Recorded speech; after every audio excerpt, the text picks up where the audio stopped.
네, 김사마 의원입니다. 일본 정부가 한국에 대한 수출 규제라는 경제보복 조치를 내놓으면서 한국 경제에 비상이 걸린 것은 물론 양국 관계가 꽁꽁 얼어붙고 있습니다. 일본 내의 대표적인 한국통인 후카가와 와세다대 교수는 국내 언론과의 인터뷰에서 일본 정부의 보복은 이제 시작이라면서 우리 대법원의 일제 강제징용 피해자 배상 판결 이후에 일본 주요 내각 관료들이 어떻게 한국에 보복할지 공공연하게 언급했는데 한국의 무대응 전략이 참사를 불러왔다고 밝혔습니다. 일본은 외교적 항의가 먹혀들지 않자 결국 비겁하게도 경제보복 카드를 뽑아들었고 이번 수출 규제는 시작일 뿐 추가 보복에 나설 수 있다는 전망입니다. 한국에서도 반일 감정이 커지면서 일본산 제품에 대한 불매 운동까지 확산되는 등 일본 제품 불매 리스트가 온라인상에 돌고 있습니다.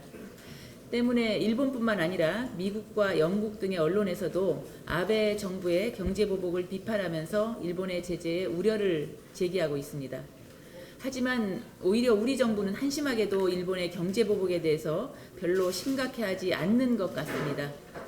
청와대는 국무회의에서 이 문제를 논의하지도 않았고 산업통상자원부로 외부 대응과 소통 창구를 일원화하기로 방침을 정했습니다. 청와대, 더불어민주당 그리고 정부는 어제 일본의 수출 규제 조치에 대응하기 위해서 반도체 소재, 부품, 장비 개발에 매년 1조 원 수준의 집중 투자를 추진하겠다고 대책만 내놓은 데 이어서 홍남기 부총리도 2019년도 하반기 경제정책 방향에 관한 브리핑에서 일본의 경제보복 조치가 경제 성장률을 다시 수정할 정도는 아니라고만 말했습니다.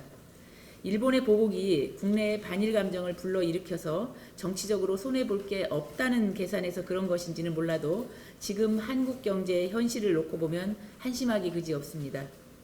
정부는 지금이라도 WTO 제소 등 직접적인 대응과 함께 일본의 부정적인 국제 여론을 활용해서 적극적인 외교 활동에 나서야 할 것입니다. 최저임금에 대해서 간단하게 말씀드리겠습니다. 어제 열린 최저임금위원회 8차 전원회의에서 사용자 의원들이 현재 최저임금보다 4% 정도 인하한 8,016원의 요구안을 제출을 했습니다. 반면 근로자 의원은 내년도 최저임금을 19.8% 인상한 시급 만원을 계속 고집하고 있는 상황입니다. 노동계가 시급 만원이라는 무리한 요구를 하고 있는 상황에서 사용자 측은 최저임금 동결이라는 최소한의 요구를 관철해내기 위해서 최저임금 인하라는 카드를 꺼내든 것으로 보입니다. 결국 이번에도 공익의원들이 결정에 따라서 내년도 최저임금 조정 범위가 정해지게 됐고 그만큼 문재인 정부의 정책 의지가 중요해졌다고 보입니다. 문재인 정부가 이번에도 최저임금위원회를 핑계로 책임을 떠넘긴다면 비겁한 보신주의라는 국민의 지탄을 피하지 못할 것입니다. 벼랑 끝에 몰린 중소기업과 소상공인의 고통을 외면하고 이번에도 최저임금을 인상한다면 1,500만 국민의 일자리를 책임지고 있는 중소기업과 소상공인 경제는 파국으로 치달을 것입니다. 정부와 여당이 중소기업과 소상공인을 살릴 최소한의 필요 조건은 최저임금 동결입니다. 추경을 통해서 아무리 세금을 쏟아붓는다고 하더라도 최저임금 인상을 포함한 소득주도 성장을 초래하지 않는 이상 백약이 무효라는 점을 명심해야 합니다. 제가 아까 조금 전에 최저임금과 관련해서 발언한 걸 조금 정정을 해서 말씀드리겠습니다.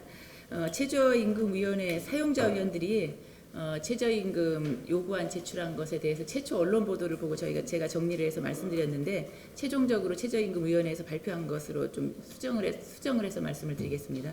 어제 사용자 의원들이 최저임금위원회에 제출한 것은 현재 최저임금보다 4.2% 인하한 8,000원의 요구안을 제출한 것으로 정정해서 말씀드리겠습니다.